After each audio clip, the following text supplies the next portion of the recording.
Fala galera da academia, Belinati na área de volta para continuar com os nossos estudos sobre genética.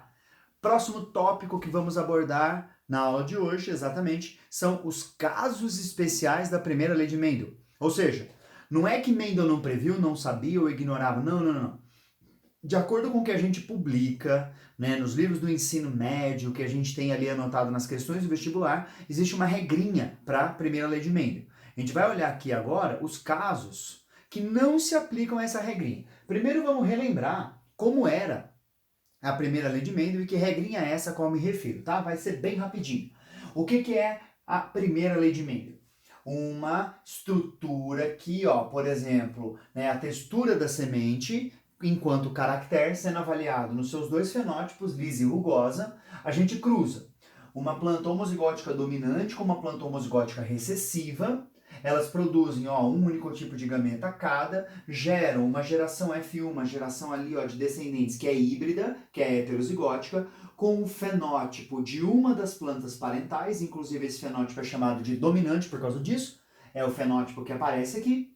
Produz dois tipos de gameta, o gameta que tem um alelo Rzão, um alelo Rzinho, certo? E aí na geração F2 o que acontece? A gente tem o quadrado do primeiro, duas vezes o primeiro vezes o segundo, o quadrado do segundo, que é isso daqui, ó, proporção genotípica. Um homozigoto dominante para dois heterozigóticos para um homozigoto recessivo, tá? E em termos fenotípicos, temos três lisas para uma que é rugosa. Então este é o padrão da primeira lei de Mendel.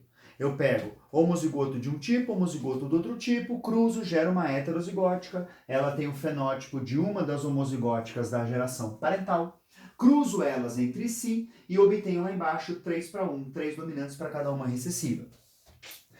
O que são os casos especiais então? Os casos especiais, as exceções, são esses pontos aqui. Ausência de dominância, codominância, polialelia, pleiotropia e alelos letais. Certo? Vamos um por um então e comparando na medida da necessidade. Bora! Olha que legal a ausência de dominância. Como o próprio nome já sugere, na ausência de dominância, a gente não vai ter como definir certinho quem é o alelo dominante, quem é o alelo recessivo, qual é o fenótipo dominante, qual é o fenótipo recessivo. Na verdade, eles não existem. Vejam bem aqui neste cruzamento do porquê. Um indivíduo parental branco, com dois alelos para o fenótipo branco, que é o alelo B seguido de outro alelo B, cruzam com um indivíduo parental de pétalas vermelhas da cor da flor maravilha, né? Também ali com dois alelos iguais, V de vaca. Quando eles são cruzados, gera-se uma plantinha híbrida aqui, heterozigótica, portadora de um alelo de B e um alelo de V. E esta planta, olha, não é nem branca e nem vermelha. Ela é exatamente o intermediário das duas, tá? Então, qual é o fenótipo dominante? Não tem. Qual é o alelo dominante? Qual é aquele que se expressa independente da quantidade? Se ele está em simples dose, se ele está em dupla dose? Também não tem. Né? Aqui, ó, eu tenho alelo para a cor branca, eu tenho alelo para a cor vermelha, aqui eu tenho um alelo para a cor branca e vermelha ao mesmo tempo, e ela não é nem branca nem vermelha. Interessante. O que está acontecendo aqui? Essa ausência de dominância, minha gente, é mais ou menos o ponto de partida da nossa aula passada de primeira lei de Mendel, que eu falei que Mendel estava indo para entender a teoria da mistura. Teoria da mistura é quando eu pego, por exemplo, um indivíduo que é alto e um indivíduo que é baixo, eles têm um filho que é intermediário entre eles. É o que está acontecendo aqui. Isso daqui é um caso de herança quantitativa. Qual é o meu alelo efetivo? O alelo efetivo é o alelo V. É ele que determina a produção do pigmento vermelho. Qual é o meu alelo não efetivo, o alelo que não tem efeito sobre o fenótipo? É o alelo B de bola. Quando ele está presente, não tem nada de pigmento vermelho sendo gerado. Quando eu tenho uma única cópia do alelo efetivo, ele tem 50% da sua efetividade. Então, se isso daqui fosse altura, por exemplo, esse seria alto, esse seria baixo e esse seria médio.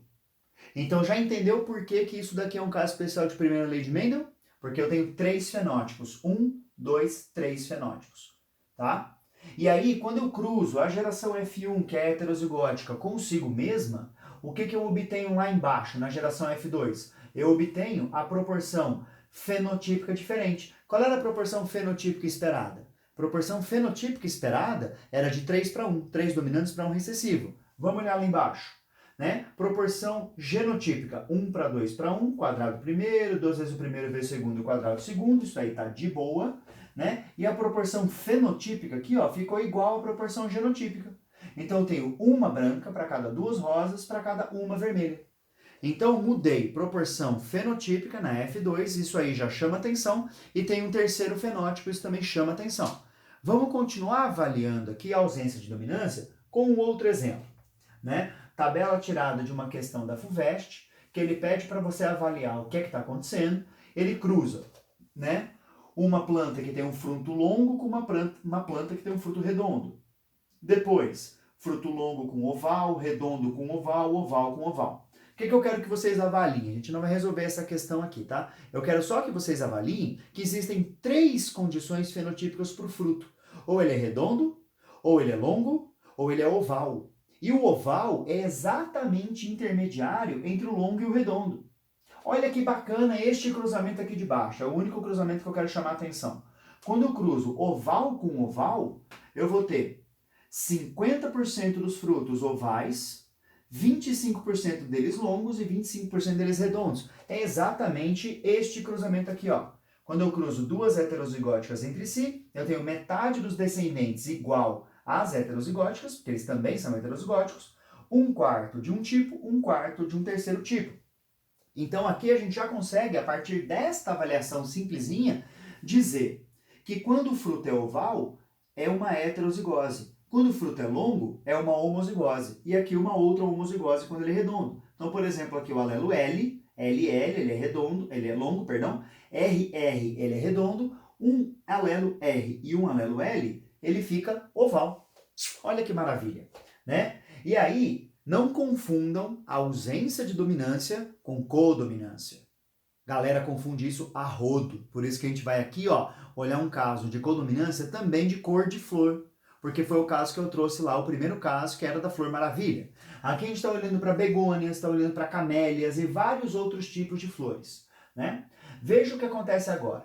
Se eu cruzar uma planta que tem flor rosa com uma planta que tem flor branca, homozigóticas, cada um dos casos aqui, ó, ali homozigótica de A índice R e aqui homozigótica de A índice B, o que é que a gente obtém na F1?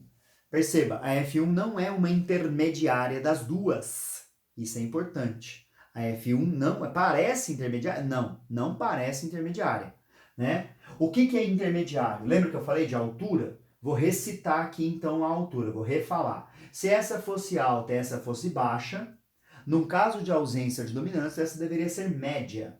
Não dá pra gente falar de altura em codominância. Por que não dá pra falar de altura? Porque se essa fosse alta e essa fosse baixa, essa deveria ser alta e baixa ao mesmo tempo. Sei lá, vai ser torto, vai ser alto do lado esquerdo e vai ser baixo do lado direito?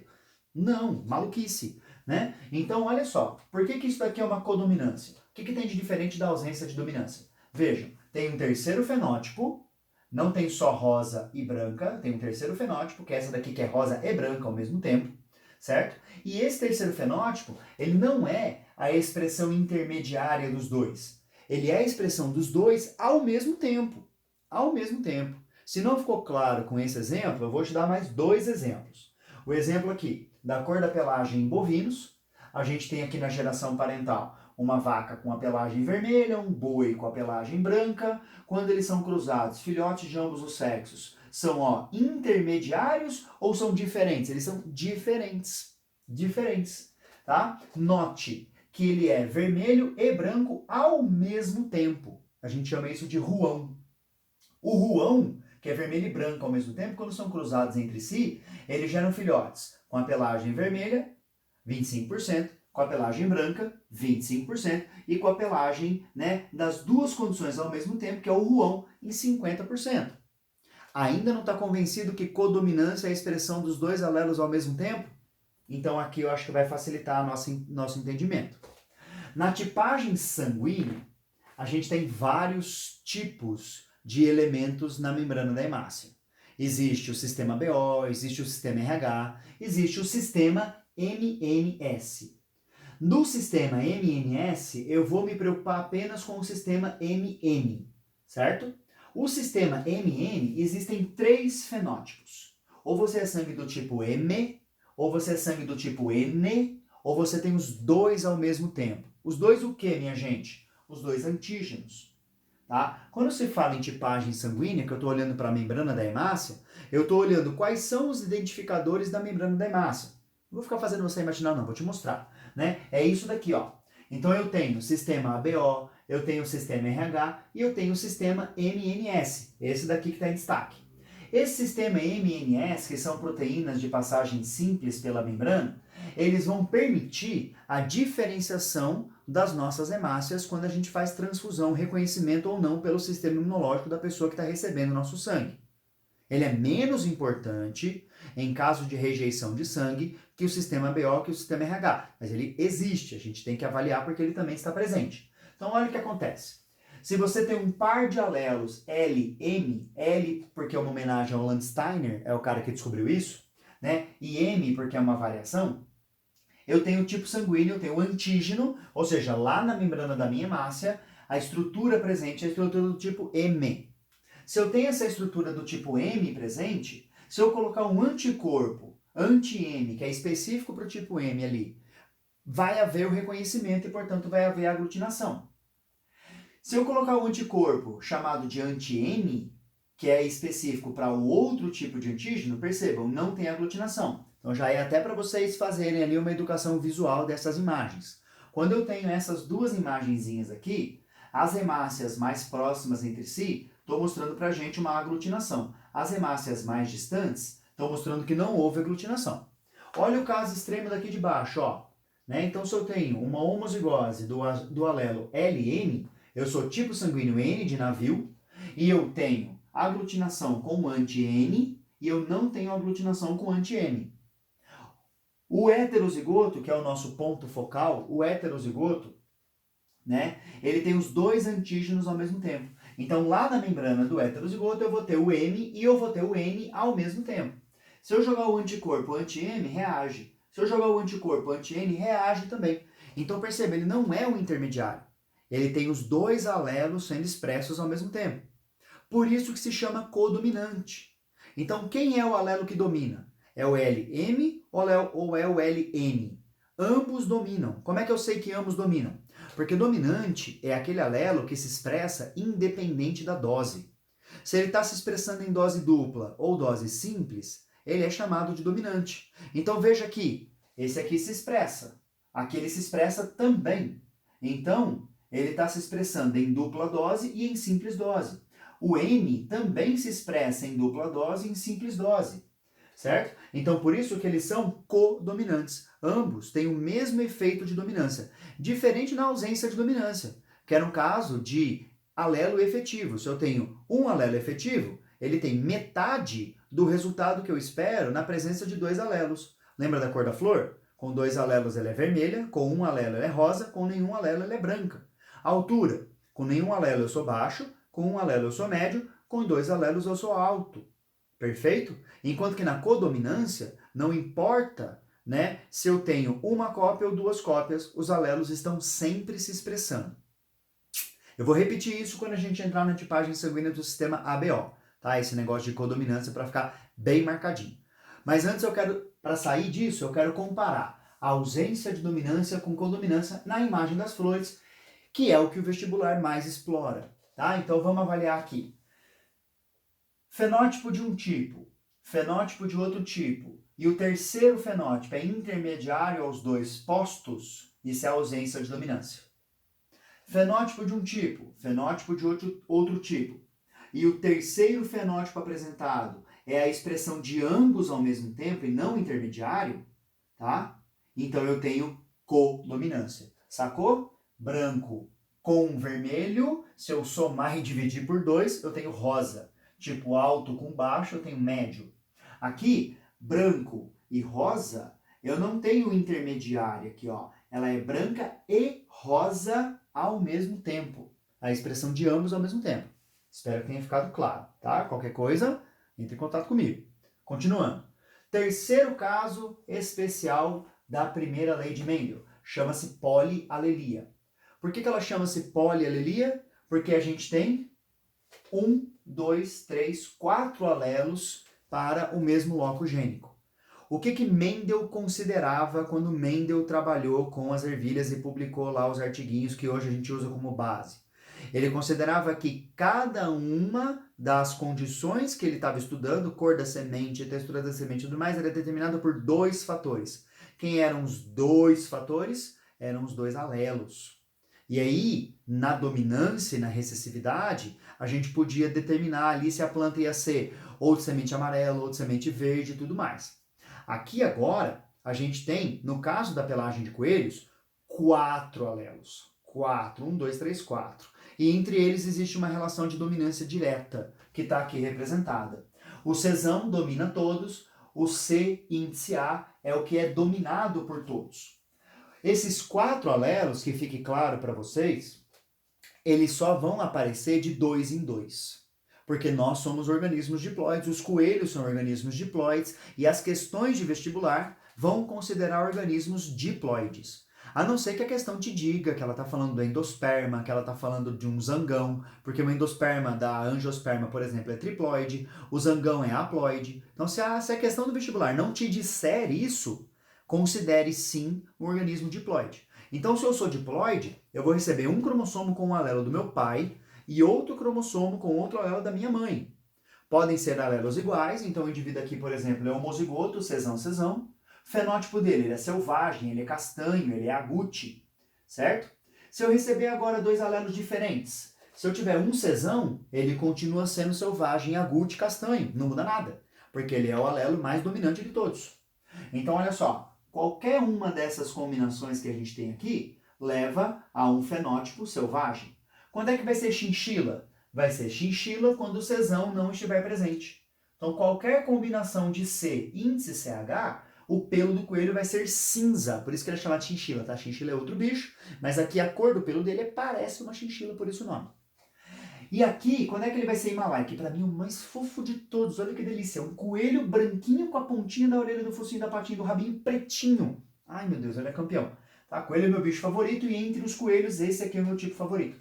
Ele vai ser do fenótipo himalaio quando ele não tiver nem o Czão, nem o C índice CH.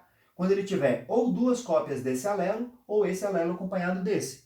E só vai ser aquele coelhinho do pelo branquinho, do olho vermelhinho que traz isso pra mim, né? Quando ele tiver 2 alelos Czinho A, porque ele é o alelo mais recessivo de todos, é o coelhinho albino. Tudo bem? Então, polialelia. Quando eu tenho mais de 2 alelos, posso ter infinitos alelos, não tem um limite, número 4 aqui é só uma representação, tá? É um exemplo que a gente trouxe. E esses alelos, apesar de poderem ter um número infinito, eles se apresentam só de 2 em 2, porque somos diploides, um alelo num cromossomo da mãe e um alelo num cromossomo do pai. Vamos continuar então falando de polialelia. Agora, se me permitem, eu vou misturar com codominância, que é onde o vestibular vai doer de tanto socar a gente, que é a tipagem sanguínea do sistema BO. A tipagem sanguínea do sistema BO, né, tá mexendo com polialelia, porque são 3 alelos, 1, 2, 3, ao mesmo tempo que vai mexer com codominância, porque o alelo isão A e o alelo isão B são codominantes, e eles dominam com a mesma intensidade sobre o alelo izinho. Então olha só, se você aqui que está me ouvindo agora é sangue do tipo A, ou você ganhou da sua mãe e do seu pai alelos isão A, também chamado de A, você pode chamar só de A, tem questões que trazem A, apenas alelo A, certo? Ou então de um deles você recebeu o isão A e do outro você recebeu o izinho. O que vai acontecer? Na superfície da sua hemácia, lembra da superfície da hemácia, né? Bem ali, ó, você vai ter o seu antígeno, que é um elemento de oligosacarídeo colocado na face externa da sua membrana, você vai ter aquele que determina o tipo A. Então você tem aglutinogênio do tipo A. Aglutinogênio é a mesma coisa que antígeno, é aquilo que você tem, é o seu fenótipo, aquilo que é concreto, mensurável. Massa? Já falo da aglutinina, deixa a aglutinina escondida por enquanto. Se você é sangue do tipo B, na membrana da sua hemácia, temos o aglutinogênio B. Se você é AB, você tem ambos. Então o AB não é intermediário de A e B, por isso que é codominância. Na codominância eu tenho a expressão de ambos os alelos, então eu vou ter a expressão do isão A ao mesmo tempo que eu vou ter a expressão do isão B. E quando é que eu sou tipo O? O tipo O é entendido pela ausência dos dois. Então, a ausência do aglutinogênio A, a ausência do aglutinogênio B. Esses antígenos, o que é que são esses antígenos? Vamos ver esses antígenos. Esta imagem aqui mostra pra gente uma estrutura bastante incompreensível de membrana, então vamos aproximar mais e entender um pouquinho melhor o que está acontecendo. Se você é sangue do tipo O, na membrana da sua hemácia, você vai ter 1, 2, 3, 4 monossacarídeos a saber. Não precisa decorar, mas vamos apresentá-los aqui para você entender o que está acontecendo. Eu vou ter 2 monossacarídeos do tipo galactose, um monossacarídeo do tipo N-acetilglucosamina ou glicosamina, tanto faz, e um monossacarídeo do tipo fucose. Se você tem esses 4 monossacarídeos, em cada um desses pontos aqui, você é sangue do tipo O. Para ser sangue do tipo A, você precisa do alelo isão A, que vai determinar a existência de uma enzima, e essa enzima vai adicionar uma N-acetilgalactosamina a este oligosacarídeo que aqui estava posto. Se você é sangue do tipo B, você vai produzir uma enzima que adiciona agora uma galactose a este oligosacarídeo que aqui estava posto. E se você é sangue AB, você vai sintetizar 2 tipos de enzima. Uma enzima que determina a adição da N-acetilgalactosamina, portanto, um antígeno do tipo A, e aqui a adição de uma galactose, portanto, um antígeno do tipo B. Então, você está com os 2 oligosacarídeos expressos na membrana da sua hemácia, tem os 2 antígenos ao mesmo tempo, os 2 aglutinogênios ao mesmo tempo, certo? Então, codominância, certo? E na ausência deles, uma ali recessividade sendo apresentada. Olha que bonitinho. Qual é a consequência disso? Agora eu vou falar do anticorpo. A consequência disso é que, se você tem nas suas hemácias apenas o aglutinogênio do tipo A, se você receber uma transfusão de B, você pode produzir aglutinina anti-B.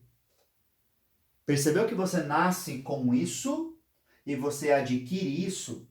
Isso daqui não vem da sua genética, isso daqui não vem desde que você nasceu, tá?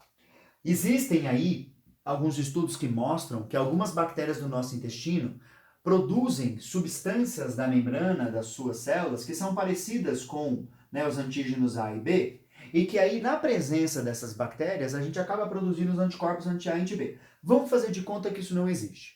Vamos fazer de conta que você só vai ter anti-B e anti-A se você tiver um tipo sanguíneo e entrar em contato com o tipo oposto.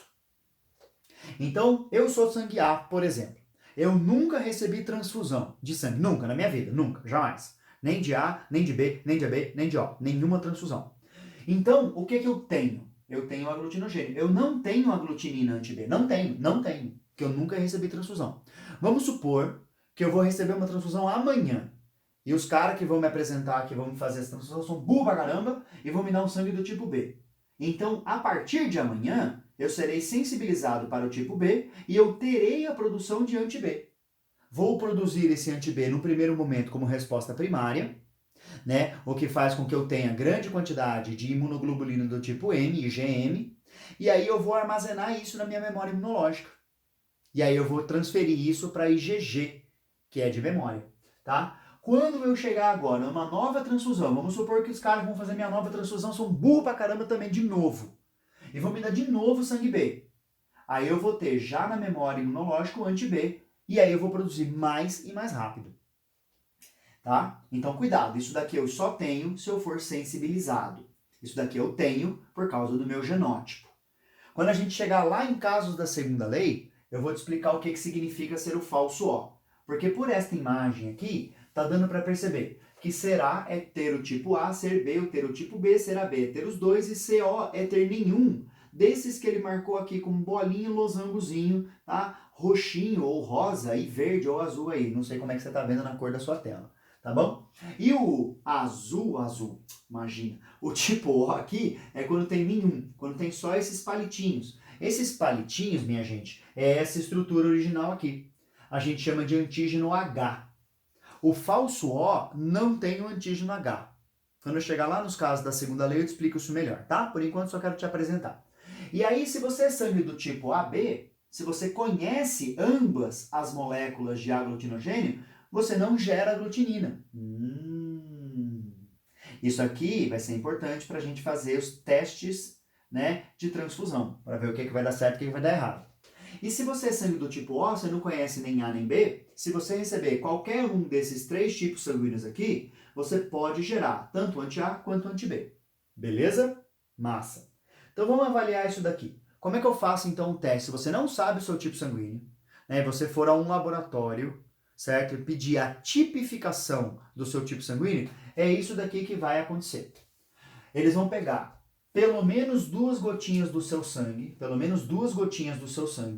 certo? E vão testar de acordo com os soros, tá? O soro, quem coloca é o laboratório, não é você. Isso daqui não é o seu anticorpo, tá? Não é a sua aglutina, não é. Isso daqui é do laboratório. Massa? Isso daqui é seu.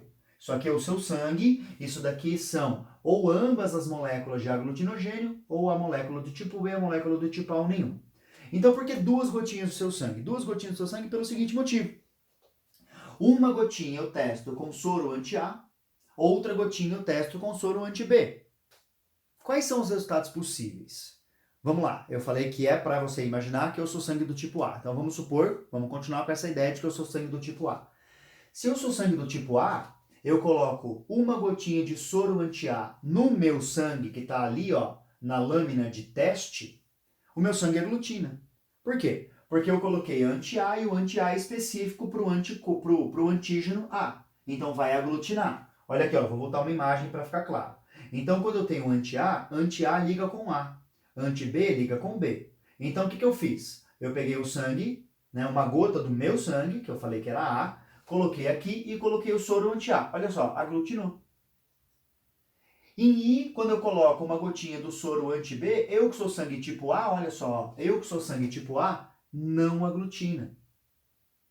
Isso aqui é um jeito de ler essa tabela um pouquinho diferente. Então vamos olhar, colocando soro anti-A e anti-B, só essas 2 gotinhas de sangue aqui, quais são os resultados possíveis? Ó, com soro anti-A e anti-B, se nenhuma aglutina, quer dizer que eu não tenho nem A nem B, eu sou O. Quando eu coloco o soro anti-A e anti-B aglutina só no A, quer dizer que eu tenho sangue tipo A, eu não tenho aglutinogênio B. Quando eu coloco 2 gotinhas de soro e o meu sangue não aglutina com anti-A, mas aglutina com anti-B, eu sou sangue tipo B. Tá entendendo? Quando eu coloco aqui 2 gotinhas de sangue e uma gotinha de soro anti-A aqui, uma soro anti-B aqui, aglutina nos dois, eu sou sangue tipo AB. Tá certo? Então eu precisava, na verdade, só dessa primeira parte aqui da tabela. Por que eu estou te trazendo completa? Porque é assim que ela pode aparecer em algumas questões. Então o que ele faz aqui, ó? Ele coloca ambos os soros, anti-A e anti-B, ao mesmo tempo, na mesma gotinha de sangue. Então, continua não aglutinando em O, porque O não tem nem A nem B. Aglutina em A, porque eu coloquei ambos, certo? Então aglutinou porque tinha A. Aqui aglutinou porque tinha B. Aqui aglutinou porque tinha os dois. E aqui o controle, para eu ter certeza que meu exame não está aglutinando por algum motivo do além, né? Eu coloco uma gotinha de sangue de cada tipo sanguíneo e nenhum soro, nenhum anticorpo. Fica bonitinho assim. As questões de vestibular podem pedir para você interpretar esse resultado dizendo aglutina, porque ao aplicar o soro ele reconhece e se liga ao antígeno, ou podem também para você predizer qual é o tipo sanguíneo. Olha o tipo sanguíneo aí apresentado.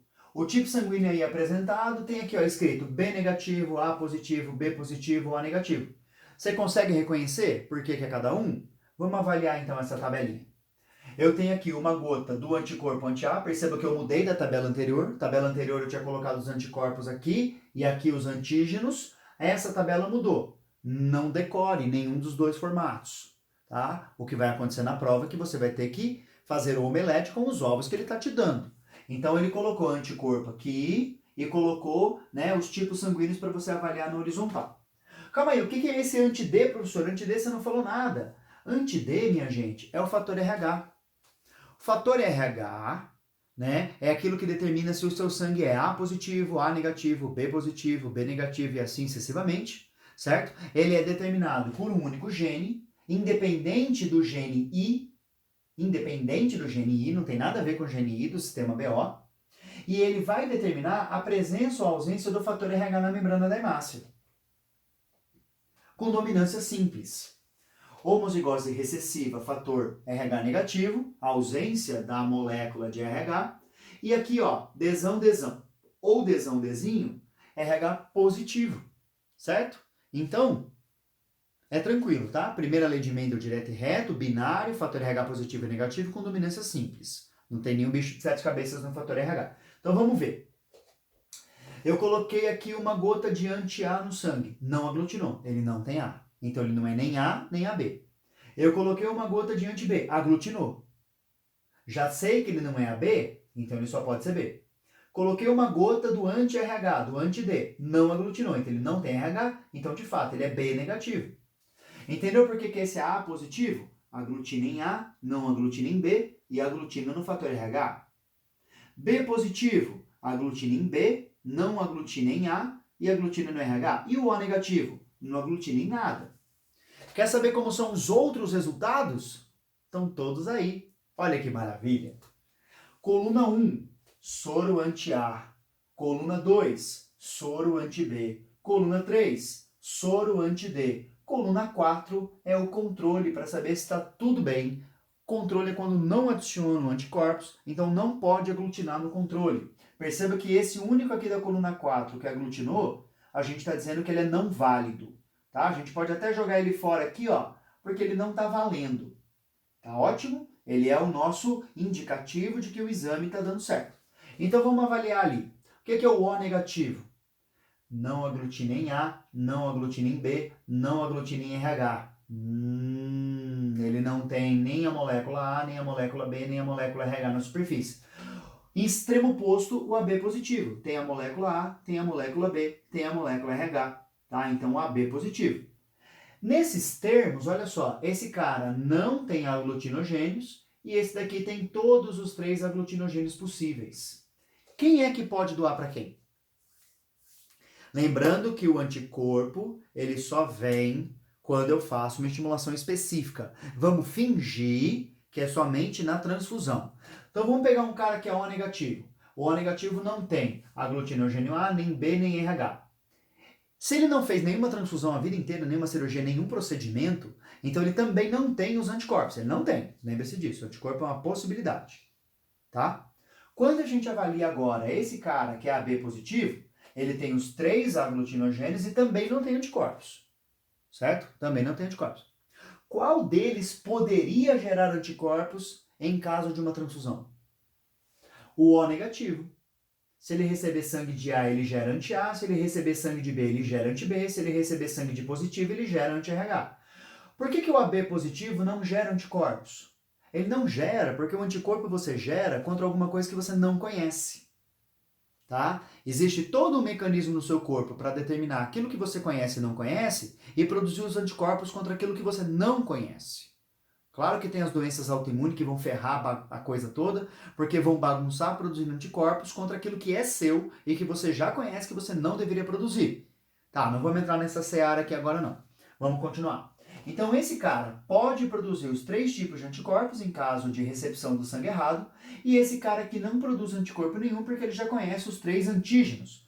É por isso que a gente tem esse padrão de transfusão sanguínea. É por isso que o O negativo é o doador universal, é por isso que o AB positivo é o receptor universal.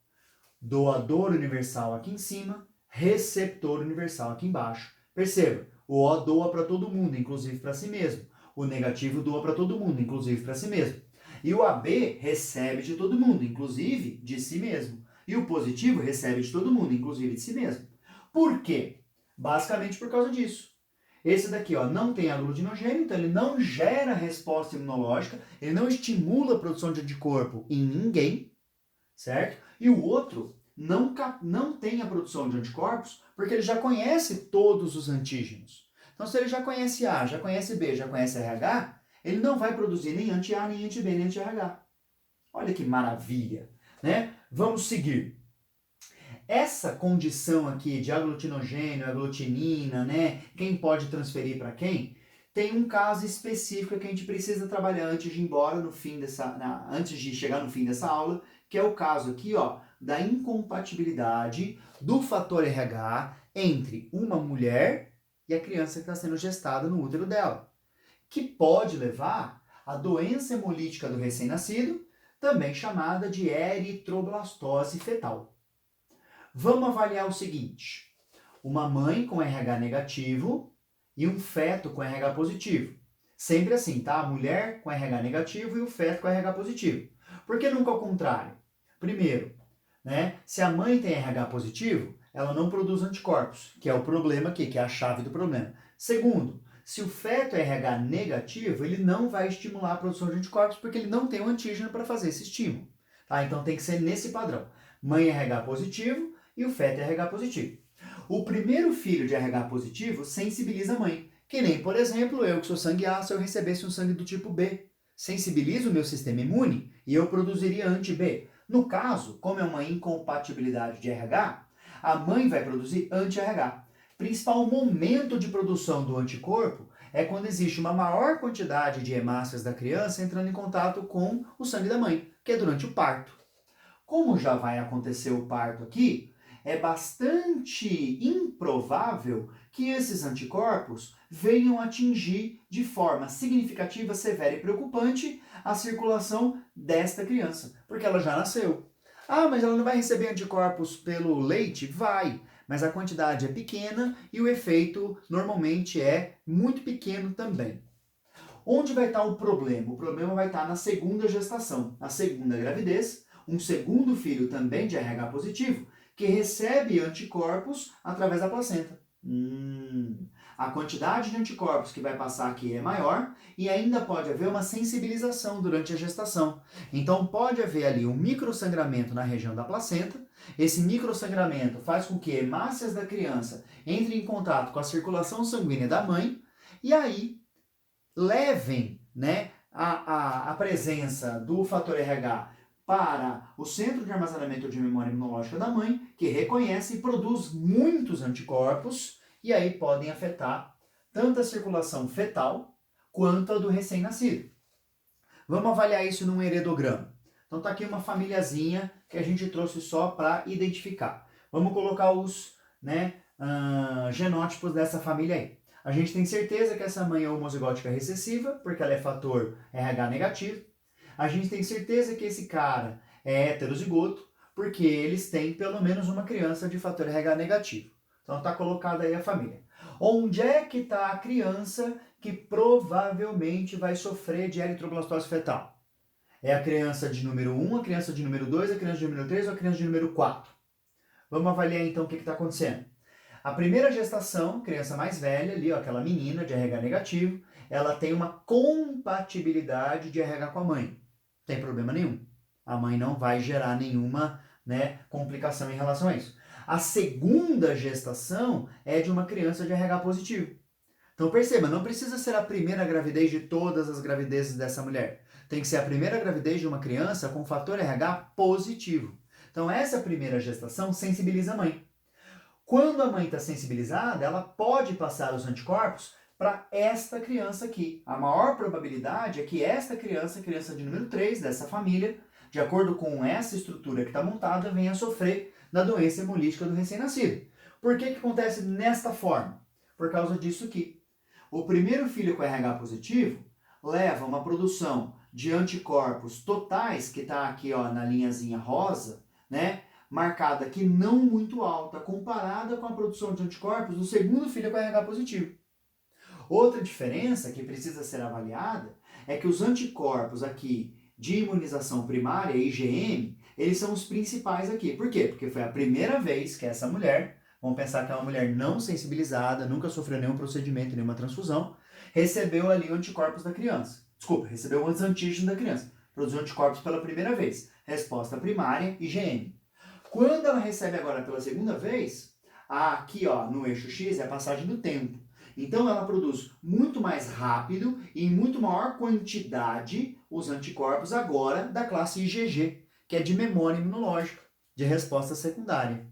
Tá? Então por isso que o problema está normalmente associado com a segunda gestação.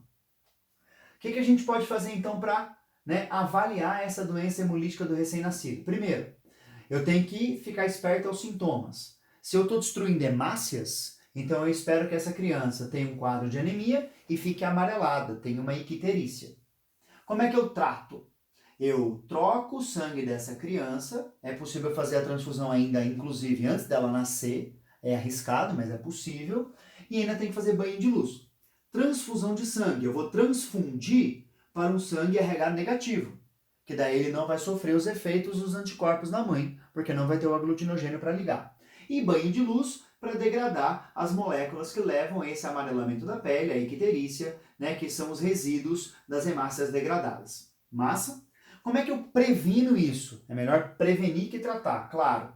Eu vou ter que dar uma injeção de anticorpos anti-D na mãe. Na mãe. A mãe tem que receber uma injeção de anticorpos, certo? Por que eu vou dar anticorpos para a mãe? Esses anticorpos que eu estou colocando na corrente sanguínea da mãe vão aglutinar as hemácias da criança antes que o sistema imunológico da própria mãe venha perceber que essas hemácias estão presentes. Então vai impedir a sensibilização do sistema imunológico da mãe. Eu aplico essa injeção aqui, ó, após cada parto, nas mulheres de RH negativo. Eu não vou ficar ali esperando a tipagem sanguínea da criança sair para eu aplicar ou não aplicar. Isso daqui já é um procedimento. Né? Mulher de RH negativo, teve filho, você já aplica a solução de anti-D. Isso daqui normalmente dentro de 72 horas após o parto, tá? Com, né, um prazo que pode se estender por até 28 dias. Normalmente, 1 ou 2 doses após o parto já é suficiente para evitar a sensibilização do sistema imune da mãe. Legal? Tá? Agora vamos para o último tópico, essa aula é mais longa mesmo, peço desculpas, já tem 40 minutos e ainda vai mais pelo menos uns 10 aqui, certo? Agora o último ponto é a pleiotropia. Pleiotropia, como é que a gente define pleiotropia? A gente já falou de ausência de dominância, codominância e polialelia. Agora a gente vai para o quarto ponto, que inclui o alelo letal, que é a pleiotropia. Pleiotropia é quando um único gene, com quantos alelos ele quiser, com a condição de dominância que ele quiser, determina mais de uma condição no indivíduo. A anemia falciforme é ótima para representar isso, mas a gente pode trabalhar todas as outras que a gente viu. Por exemplo, vamos pensar na cor da flor? Quais são as consequências para a cor da flor, né, de uma planta ser branca, ser vermelha ou rosa? Ou ser, né, mesclada branco com rosa? É porque pode atrair mais ou menos polinizadores? Isso já é um efeito pleiotrópico. Então são efeitos que derivam da expressão do gene. Primeiro efeito, cor da flor. Segundo efeito, atração ou não de polinizadores. Já é um caso de pleiotropia. Um único gene determinando mais de uma condição, condições independentes aí, tá? Neste caso, olha só o que está rolando. Na anemia falciforme, a gente tem um alelo chamado de A, que determina a fabricação de hemoglobina normal. Quando ele está em homozigose HbA, o indivíduo é normal. Quando ele está em heterozigose, ele tem uma anemia leve, ele tem o que a gente chama de traço falcêmico. Quando ele tem 2 cópias do alelo S, que levam à formação de uma hemoglobina anômala, ele tem uma anemia grave que sem assistência médica, sem acompanhamento hospitalar, tá? Sem medicação, ele vai acabar morrendo. E essa anemia grave, quando as hemácias experimentam uma baixa oferta de oxigênio, elas ficam em forma de foice. Chama aqui, ó, em inglês, sickle cell. Por isso, o nome ciclemia, derivado da palavra que em inglês representa foice, que é sickle. Tá? Então, sickle cell, ciclemia, anemia falciforme, hemácia em forma de foice. Olha o que está acontecendo. Isso aqui é muito doido da gente avaliar, porque tem muita coisa envolvida. Então, prepare aí o cérebro. Toma um cafezinho e bora. Esse alelo, para a fabricação da hemoglobina, ele tem uma condição de codominância. Vamos lá. Por que ele é codominante? Se eu tenho um alelo normal, olha só. O meu aminoácido de número 6 da hemoglobina vai ser esse daqui. A gente chama de GLU, tá? Esse aminoácido de número 6, ele deriva desta estrutura aqui, ó, dessa sequência de bases de uma cadeia, que é a CTC, da cadeia complementar GAG. Essa é a cadeia beta da hemoglobina normal. Quando ele tem essa mutação aqui, que eu troco essa timina por uma adenina e essa adenina por uma timina, certo? Eu tenho um DNA chamado de ciclêmico. a minha cadeia beta da hemoglobina vai trocar aquele aminoácido na posição 6 por outro. Então eu saio ali do aminoácido glutamina e troco por uma valina. Ao fazer essa troca, esta hemácia, se estiver agora em baixa pressão de oxigênio, ela reorganiza a polimerização dessa proteína e acaba ganhando, a partir da forma discoidal original, a forma de foice. Então, em termos de alelos, isso é codominante. Isso quer dizer o seguinte: se eu tiver duas cópias desse alelo, eu só tenho hemoglobina normal. Se eu for heterozigoto, eu fabrico tanto hemoglobina normal quanto hemoglobina ciclêmica. Se eu for homozigoto do outro lado agora, eu só fabrico a hemoglobina ciclêmica. Massa, isso é codominância. Os dois se expressam independente da dose. Quando eu olho para o fenótipo do indivíduo, isso é uma dominância intermediária ou ausência de dominância. Por quê? Porque ou ele é sem doença, com uma dupla cópia de alelo A, ou ele é falcêmico, ciclêmico, afetado com anemia grave, quando ele tem dupla cópia do alelo S, o gene alterado, ou ele tem o traço falciforme, ele é intermediário. Agora, por que isso daqui é então uma condição de pleiotropia? Vamos lá, por que é uma condição de pleiotropia? Vamos avaliar. Onde que eu estou mexendo? Eu estou mexendo no aminoácido da hemoglobina. Esse é o meu efeito 1. Qual é o efeito 2? É a forma da hemácia. Qual é o efeito 3? É a sobrevivência do indivíduo. Qual é o efeito 4? Olha a cacetada de efeitos que eu tenho aqui. Cada quadradinho amarelinho desse daqui é o efeito. Então esse indivíduo, ele tem um aumento da quantidade de